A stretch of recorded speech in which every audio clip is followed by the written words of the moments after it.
We'll jump into today's episode right after this announcement.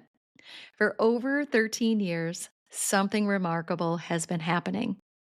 Rural hospitals and other small healthcare organizations that have partnered with Capstone have been achieving results and forming workplace cultures that even we are blown away by. It is truly a game changer when rural hospitals are the provider of choice and employer of choice so they can keep care local and margins strong. Far more healthcare organizations need to experience what's possible. That's why we're stepping forward in a bigger way, expanding our team of experts, expanding our capabilities by adding a strategic planning division to expand our ability to help even more rural hospitals and other healthcare organizations in 2026 and beyond. Capstone will continue to be the partner that small healthcare organizations can count on to meet them where they're at and guide them towards a stronger future. You can learn more at capstoneleadership.net. This is actually making things easier. It's actually making things, once you learn the process, it is making things flow more efficiently throughout the organization, whether that's communication. Everybody knows what goals they have and that the organization goals are. There's teams. We have peer champions who are teaching them, their colleagues. Now, if I got up and had said the same things as peer champions, it wouldn't have the same impact because they're hearing it from their colleagues. So yes, there will be barriers, but you have to stay the course because this is the right thing to do. And I know I've said this before, but it's the right thing to do for your patients. It's the right thing to do for your staff, and it's the right thing to do for your organization.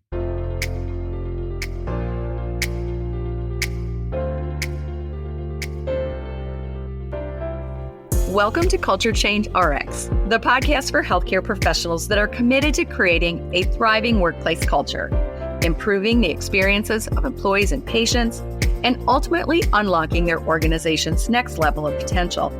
I'm Sue Tetzlaff, your host and co-founder of Capstone Leadership Solutions. Join me and my insightful guests each week as we share actionable insights for navigating the crucial people side of the business of healthcare. Subscribe now for a weekly dose of Culture Change RX. Now let's dive into this week's conversation where culture change takes center stage. Welcome to another episode of Culture Change RX.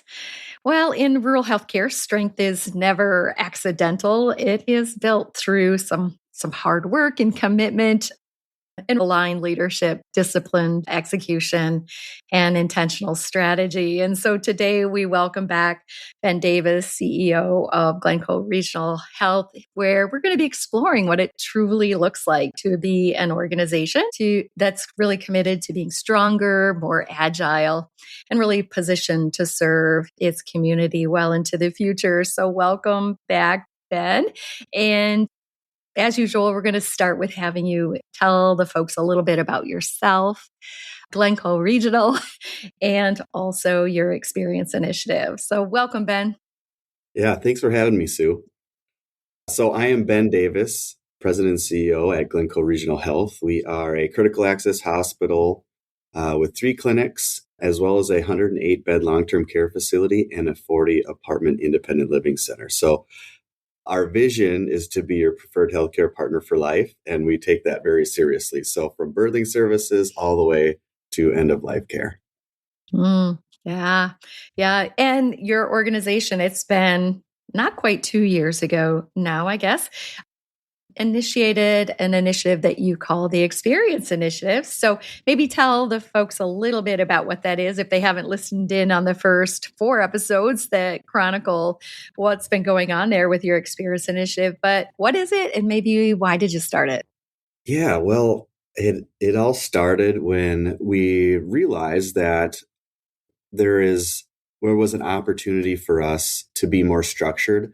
We had just completed a strategic plan, and we're trying to figure out, well, how do we implement the strategic plan? So from there, Sue, you came on site, and you and Courtney came on site and met with us and talked about the structures that you would help us put in place, and really led us to partner with you to be able to put those structures in place for us to implement our strategic plan. And so for the last almost 2 years, we started in June of 2024. Mm-hmm. Ever since, we've been on this journey called the Experience Initiative, in which our goal is to be the provider of choice and the employer of choice. And I may have said this before, but I truly believe we cannot be the provider of choice if we're not the employer of choice. Mm-hmm. If we don't have great people working with us, taking care of our patients and residents, they are the true soldiers out there making sure that we are providing the best care for our community. Mm-hmm.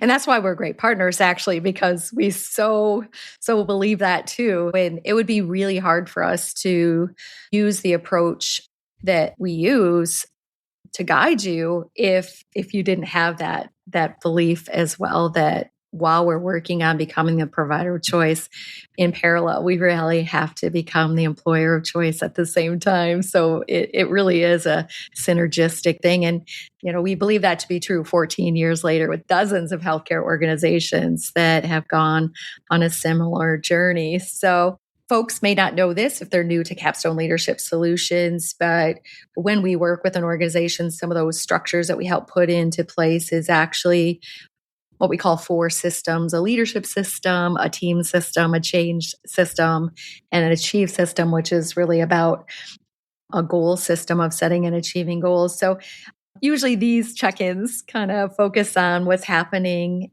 in those areas, because as you say, this is about, disciplined execution of having a systematic approach and structured approach to executing your top strategic priorities.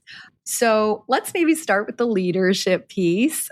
It's not all about leadership, but it takes leadership. So maybe help folks see maybe some of the connection between what's going on in leadership development and how it's making a difference in maybe results changes or other subjective positive changes you're seeing in the organization. I know, you've adopted a leadership model, you're doing leadership training, but at this point, it's early still, because even though you're on year 2, in transformational change, that's still early. What kind of early results are you seeing from that leadership development? Well, it really is transformational. I would say the Leadership Development Institute is our most popular thing that we've implemented. And that's primarily because we had not had any structured leadership development previously. So now that we get on a quarterly basis all of our leaders in the same room, which we typically wouldn't have done, our leaders would work with their chiefs, their leaders, and do their own education on the side. And so they were learning in a silo. Now we have everybody together. We're all learning the same things so that we can use the same language, especially when we're dealing with very similar situations within our organization. So one of the key changes that we were able to see is that previously we were subjectively trying to identify what the needs of the organization were without metrics. And we do a Press Ganey. We use Press Ganey as our patient survey vendor, as well as our employee engagement survey vendor. And actually what we identified through our employee engagement survey is that in the area of resiliency decompression, our organization scored fairly high, but our leadership team, our senior team and leadership team scored really low. And so through that, we identified some key areas that we needed to work through. So at our last LDI, we had a presentation on resiliency and, stating that self-care is not selfish, right? And that's sometimes hard for us. Self-care is not selfish. You cannot serve others from an empty vessel. So realizing that, we identified something that we're going to call focus time. And we're going to use that throughout the organization. It will look different for each individual, but we're gonna that is our commitment for in 2026 to really focus on leadership resiliency. So leading with intention, energy, reflection, and endurance. So that was all because of, the LDI was the vehicle in which we could have that conversation. The employee engagement survey provided that information so that we could really understand. Now we are making objective, tactical decisions about what our leadership team is learning based on the information that they're providing us. So it's all connected, but we wouldn't have this structured approach without both having a commitment to doing patient and employee surveys and having an LDI and steering team to drive those decisions. Yeah, you hit on several things there that are very important, and I'm sure the audience caught them about how data drives improvement and can drive improvement. So many organizations do surveys, whether employee surveys, patient surveys. They collect data of all kinds, but do we really use the data to discover what we need to work on and if what we're working on is working? And then also organizations do leadership development, but are they very aligned with, is that development really spot on with the most important things that we need to use that time for, because it's precious, right? We just don't have an abundance of time to put to leadership development and training. And so we need to maximize that and make sure we're focused on the right things. And so that's a perfect example of data-driven improvement and also alignment and that commitment to investing in your leaders. So that is fantastic. Anything else going on in the leadership aspects of your experience and initiative before we move on talking about your annual goals?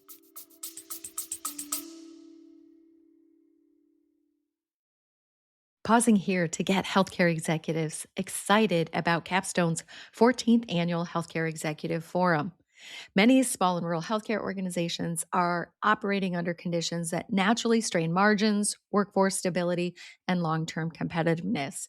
Strength today requires more than perseverance. It requires intentional design and doing. And that's why the focus of our Healthcare Executive Forum this year is on designing the future. It's all about where strategic clarity meets execution certainty. This isn't just another conference or networking event. This is where rural healthcare executives learn how to lead their organizations to true organizational vitality. If your plan or your ability to execute it is in question, if progress feels incremental instead of transformational, it may be time for a trajectory changing strategic period. Be a leader in rural healthcare's new era, the era of organizational vitality. Register now and bring your executive team. It is true that the next 3 years may be the most defining period your organization has faced in decades. Visit capstoneleadership.net and click on upcoming events. See you in June in Madison.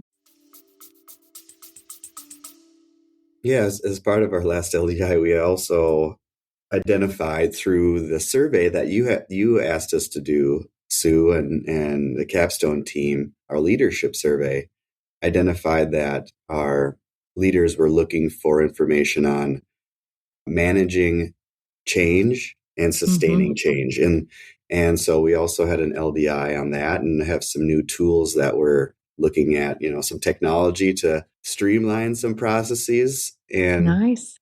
Sometimes we tend to want to keep doing what we've been doing for many years, but there is a lot of technology that's coming out that we can use, that we actually already have and have purchased, that we can use to be more efficient. And so that's a long-term goal. It's not going to change overnight, but we're committed to moving forward to increase our efficiency overall. Nice. Yeah, another great example of here you have data, but you also have the voice of your leaders, right? And so they're guiding you to know what it is that can help them with leading change. So that is wonderful too. So yeah. I also know that as part of your initiative that setting and achieving goals is one of the 9 core leadership practices. And so we set it out as a separate system because it really is an important system at an organization-wide level, team level, department level, to have the organization very aligned to set and achieve measurable goals. So where are you at with your goal cycle? Well, I'm excited to share that we just completed our first fiscal year.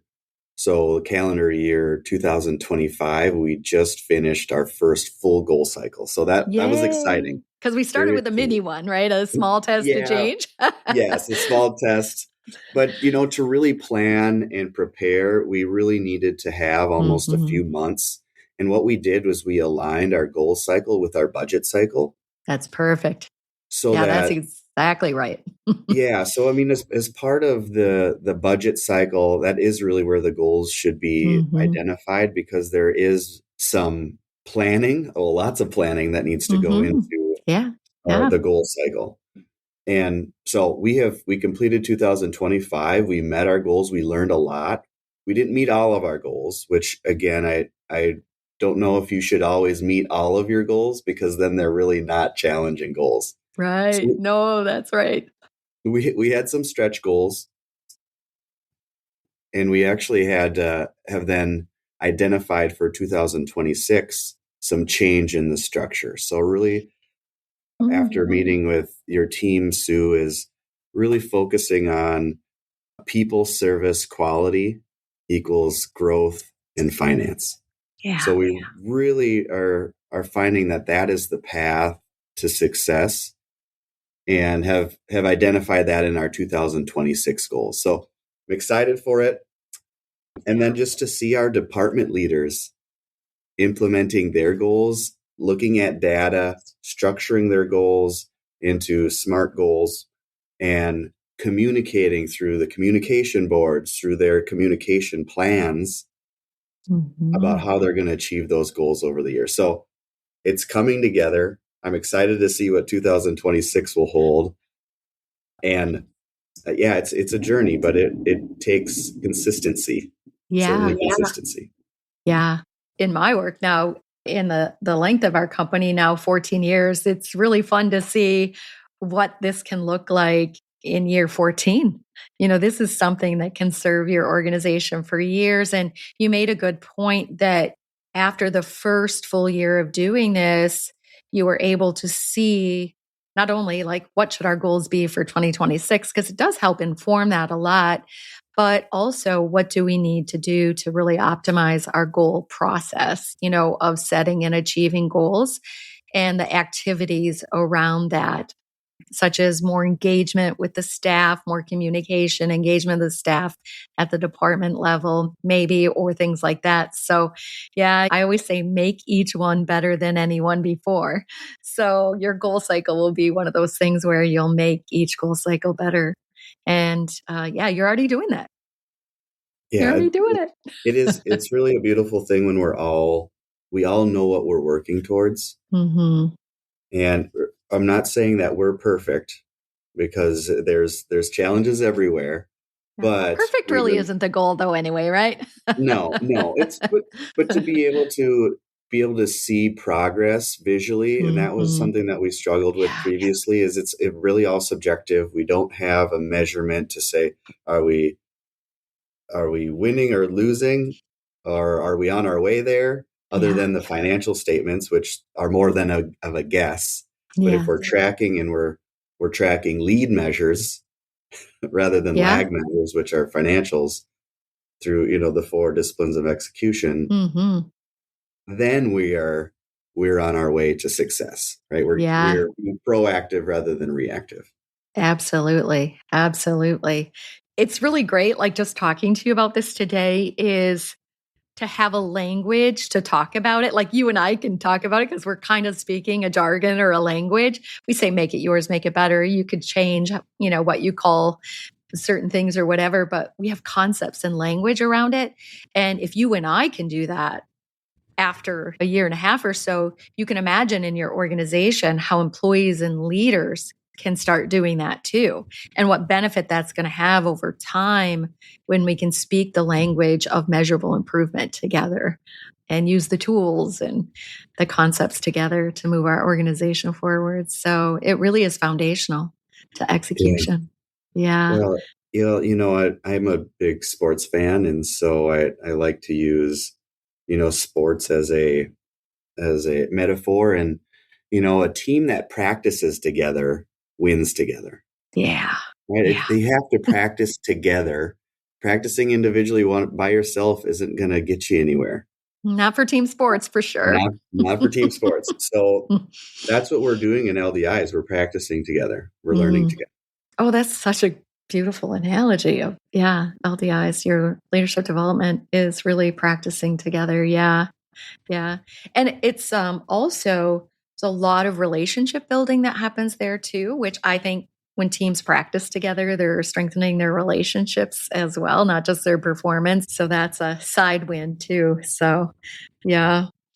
The third area, the third system that we usually check in on and have a conversation about is your employee driven teams. So, this is where your employees are organized into teams that really are aligned with some of your top strategic priorities, where employees can not just have voice, but a hand in the execution of certain activities that help us achieve our top strategic priorities and goals. So, they're now in year 2.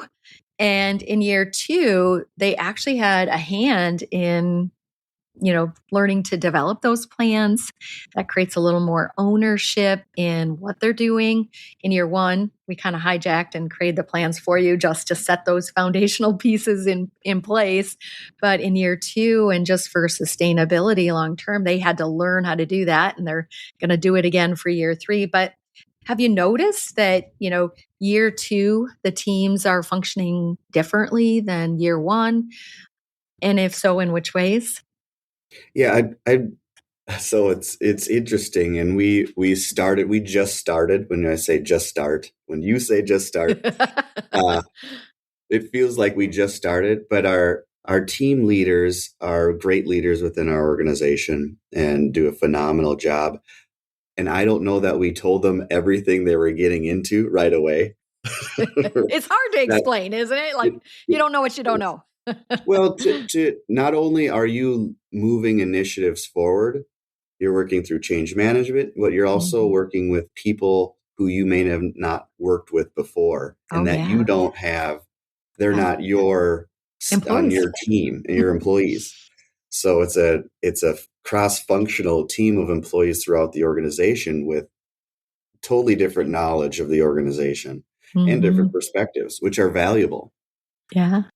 And so I think they had a whirlwind of a first year, but I will say now, I believe because they're able to put together their own action plans and identify what's really important based on the things that they're seeing, that there is a new level of ownership.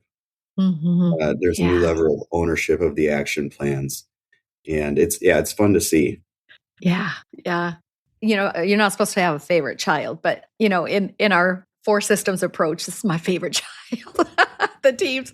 I just love these teams, and I love the impact that employees are able to have and how proudful they get that they had a hand in it. I just love to see that, and really ownership of that, and being stewards of that long-term sustainability and continued improvement. And so really getting them to be able to create their own plans is a vital sustainability tactic. So it's exciting to see them learn that part of the process for sure. Yeah. Yeah. Well, just think about, if all leaders created an action plan and could implement an action plan based on the goals of the organization, just think the impact that you would have. Yeah. Yeah. There's just so much aligned activity towards top strategic priorities that it's no surprise that results really can move. So, so we talked about leaders, we talked about goals, we talked about teams. we always have to talk about change, right? Really, what's been harder than you expected in leading this type of transformational initiative from your perspective as a CEO, maybe even personally? Yeah, I would say that, you shared the diffusion curve. Is that what Yes, you call indeed. it? What do you, We call it. Yeah, yeah, yeah. so it says the negative screams at you, but the positive only whispers. Hmm. So you shared that with us right away. And I've taken that to heart because, yes, you will hear the negativity that this is more work, Hmm. but this is actually making things easier. It's actually Hmm. making things, once you learn the Hmm. process, it is making things flow Yeah. more efficiently throughout the organization, whether that's communication. Everybody knows what goals they have and that the Hmm. organization goals are. There's teams. We have peer champions who are teaching them their colleagues. Now, if I got up and had said the same things as peer champions, it wouldn't have the same impact because Hmm. they're hearing Yeah. it from their colleagues. So yes, there will be barriers, Hmm. but you have to stay the course because this is the right thing to do. And I know I've said this before, but it's the right thing to do for your patients. It's the right Hmm. thing to do for your staff, and it's the right thing to do for your organization.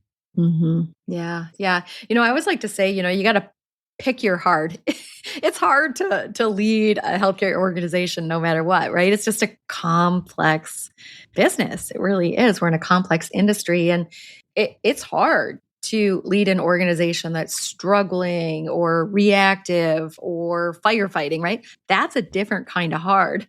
I'd rather lead positive change that's proactive. Like it's just a different flavor of hard. But actually, I mean, what I see longer term out, because it does get easier. You just said that, it's hard till it gets easy. And it will once they learn it. It'll be like not extra work, just, oh, yeah, this is what we do around here. And it'll become easier and makes things easier. It is different type of work, but it's the right type of work because there's Yeah. also the wrong type of work in which we spin our wheels and Mm. we don't make decisions, we don't have goals, and we're just kind of spinning our wheels. Yeah. And this provides the structure, the organization-wide goals, the LDIs and peer champions, the steering team and teams. It provides the structure in order to achieve the organizational vision, mission, and values, and Yeah. ultimately the strategic plan. Yeah. Well, we were conversing before we were recording the podcast today, and really, you were talking about the importance of execution, and it's a very disciplined process and a required thing if we're going to advance our organizations, and staying the same and not changing is not even an option in our industry. So yeah, anything you want to talk to about the importance of execution and leading change and moving your organization forward? Well, I think it's fair to say that developing a plan is the easy part. It's the execution and implementation of the plan effectively and efficiently. Mhm. That is the hard part. Mhm. And Yeah. again, I will say that we are not perfect, but we're doing better than we were. We're Mhm. doing Yeah. much, much better than we were. And as we grow, we will refine the process, Mhm. but at least we have a process in place. And that process will continue to evolve as the challenges evolve. So Mhm. yeah, I'm incredibly grateful just to have this structure in place, Yeah. to have the opportunity to be proactive rather than reactive in many Mhm. instances. So it's been incredibly important for us. Yeah. I remember when my own organization went on a journey like this to change not only the way we plan, but also the way we execute. And we were having trouble with both. And we really had year after year decline because of that. But it took us 6 years to probably do what you're doing in 2 years. But, we didn't know what we didn't know. And we had nobody to coach or teach us how to do it. We were making it up as we go along. But I think of my career as the 10 years of Sue as a healthcare executive before knowing these systems and the 10 years after knowing these systems. And I didn't really work longer, harder afterwards, really. I just got more accomplished, right? Doing it this new, better way. Before, actually, I might have worked harder to try to get a day's work done, a week's work done as an executive in the old way, and the results were just declining. So, yeah, these systems just are a godsend to healthcare organizations that want a new way to execute that just keeps working. I say we keep doing this because it just keeps working. So I'm glad it's working there. Well, thank you. I'm glad we were able to connect 2 years ago, or else we wouldn't be in this position. So there's a plan. God has a plan. So yeah. And, the one thing that we also know, Ben, is that it takes that commitment to get not consensus, because you're probably not even ever going to get consensus in the organization that this is the way for us, but that commitment, especially by the CEO, to implement this long-term, commit to it long-term. And, what's nice too is years go on.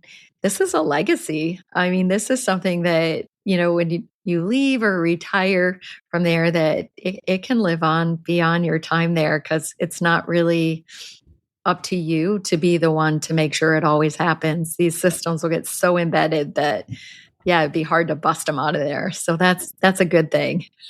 You're absolutely right, Sue. The organization-wide goals, those are here to stay. The LDIs, they're very popular, so I would imagine that they would stay, for many, many years. They're still going on in my organization almost 20 years later. I haven't run out of things to train leaders on. Yeah, the teams will continue to go. So you're right. It is a legacy that you can leave to an organization, but you're right. You have to commit. It's not going to be easy, and you're definitely not going to have consensus. You might have some, but there will be those that say, "Hey, this is extra work. I don't want to do this," and that is, their perspective at the time. But eventually, people will come around and say, "Oh, okay, it's working," and it might take data. We talked about that last time, Sue. It might take data to show that the progress, because there is a group that wants to see true metrics to support the change. No, they should have it, right? The data geek in me wants them to have it, right? That's key. What's also cool is you can feel the change too, can't you? Like, you can sense it. I want both. I'm an and person. I'm an and in both. I want the data, and then I also want to feel the positive change when I walk through the halls and when I'm interacting with patients and teammates. Yeah. And Sue, I would say, I could feel it. So I started at Glencoe Regional Health almost 3 years ago. And so I could feel that this organization was positive. The culture was great, right? But there were just a few key things that we needed to tweak. And Capstone Leadership Solutions had those structural pieces that we need to implement it for us to move to the next level. So the care provided was fantastic, but there was some things that we had to do to be more proactive than reactive in this structure of goal setting, teams, leadership development, fit all of the needs that we were looking for. Yeah. We call that meet organizations where they're at, because every organization we partner with for their initiative, sometimes we're taking over the guidance of an already existing initiative, and we're taking it to the next phase. But in some organizations, it's starting out new. But even if it's starting out new, there are things that are already going on in the organization, pieces of this, positives. And so that's why that first phase, that first 8 to 12 weeks of getting this all set up, requires such good assessment, so that we can map out what works and the sequence for your organization. So that seems like a long time ago for you. Absolutely. So as we wrap up, because, these episodes, 30 minutes goes by so fast. Is there anything else that you would like to update folks on about your experience initiative at this point where you're about a year and a half into implementation? Well, I think what we've been learning through our leadership development institutes and really about resiliency and our leadership team is that sometimes slowing down is the new power move. And by that I mean is learning to step back from urgency culture isn't about ghosting the world or ignoring your responsibilities. It's about learning how to take back your life and part of yourself so you can prioritize your happiness and well-being and stop feeling so overwhelmed and undernourished. And I will share that is from Corey Allen. He's an author, teacher, and meditator and podcaster. But I think sometimes we try to go too fast and we have to slow down and think and be effective and efficient. And I know there are times where we have to just start and do it. And I agree with that. But there are then times where we have to really think about, slowing down and being really effective at what we're doing. And so that's a good piece of advice there. I love that information from, you said Corey Allen? Corey Allen, yes. Yeah. And even when you said that, and you were thinking about proactive and reactive, I think proactive just feels slower than reactive. When we're urgency addicted and we're reactive, that maybe it doesn't feel faster, but it feels frenzied. where proactive work, even though it might take more time and energy, it feels slower and calmer. You're absolutely right. The urgency culture that sometimes we have where that is the reactiveness. Yeah. And if we can get away from the reactiveness and is slow down by being proactive, we'll be more efficient. We can reduce some of the burnout that we've experienced through our organization and do better for our community, patients, residents, and our employees. Yeah. And in a workplace environment that feels like that, is a great place to work and a great place for patients to receive care and residents to receive care, right? Where it doesn't feel so urgency addicted and reactive. It feels more calm and proactive. That's a nice milieu for work and for care. Yeah. But also slowing down and taking care of ourselves. I mean, there's the other aspect of that is, I'm in an entrepreneurial business program where they talked about the entrepreneurial time system and really about, they call them free days, where the days that we're off, we're really off. And I have to say, coming out of the healthcare executive world, especially being a CNO, where I felt 24/7 responsibility for patient care and all my staff. And it was hard to not feel that accountable or responsible. A day off or a night off really never felt like a day off. And a lot of leaders feel that way, Ben. You know that.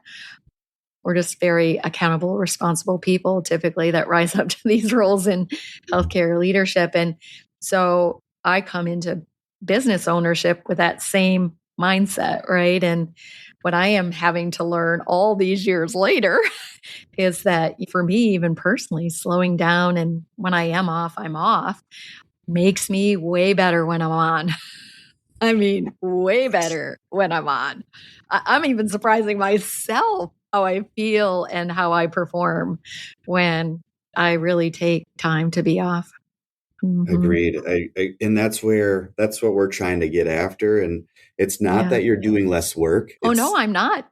Yeah, that's it. That's it. You're probably doing more work because you're taking time for yourself. Yeah. And that's a tough transition It is for me as well. I'm not We're saying that wired I like that do. somehow. I don't know. Yes, but there is an opportunity for us Yeah. to do that better. And we have leaders that are doing it really well today. And so we can learn from them.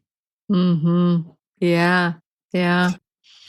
Well, that's a great note to end on, isn't it then? So, well, we'll have you back again where your story's not over. So, in fact, it's an infinite game. Your game is never over here. It's the long game. So we'll be checking in again in about another quarter. And I thank you for the episodes that you've done in the past as well as this one today. And I would encourage folks that maybe are just hearing about you and your organization and its initiative, that they go back and listen to the prior episodes and maybe start from episode 1 of yours and listen to it and hear the progression of what's been going on there. It's been really good. So thank you. Anything else just as we say goodbye? I would just encourage those who are thinking about starting the journey to think about how their organization is today and what they want their organization to look like in the future. And the reality, especially in rural healthcare, is it's not getting any easier.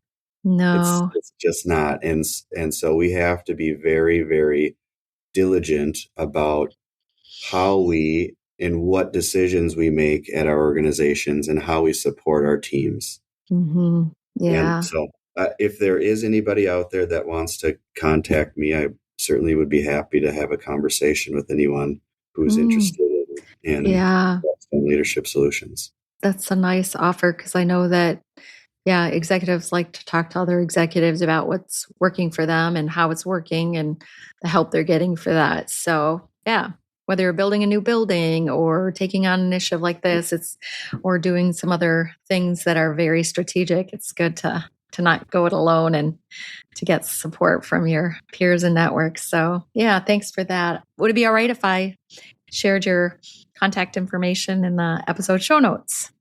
Certainly. Yeah, maybe your email address or. So thank you, Ben. And for those listeners out there, thank you for tuning in. And remember that each week on Wednesday, we have another episode on Culture Change RX. And if you'd like to share episodes like this one with others in your network, we'd really appreciate that. Thanks for tuning in to Culture Change RX.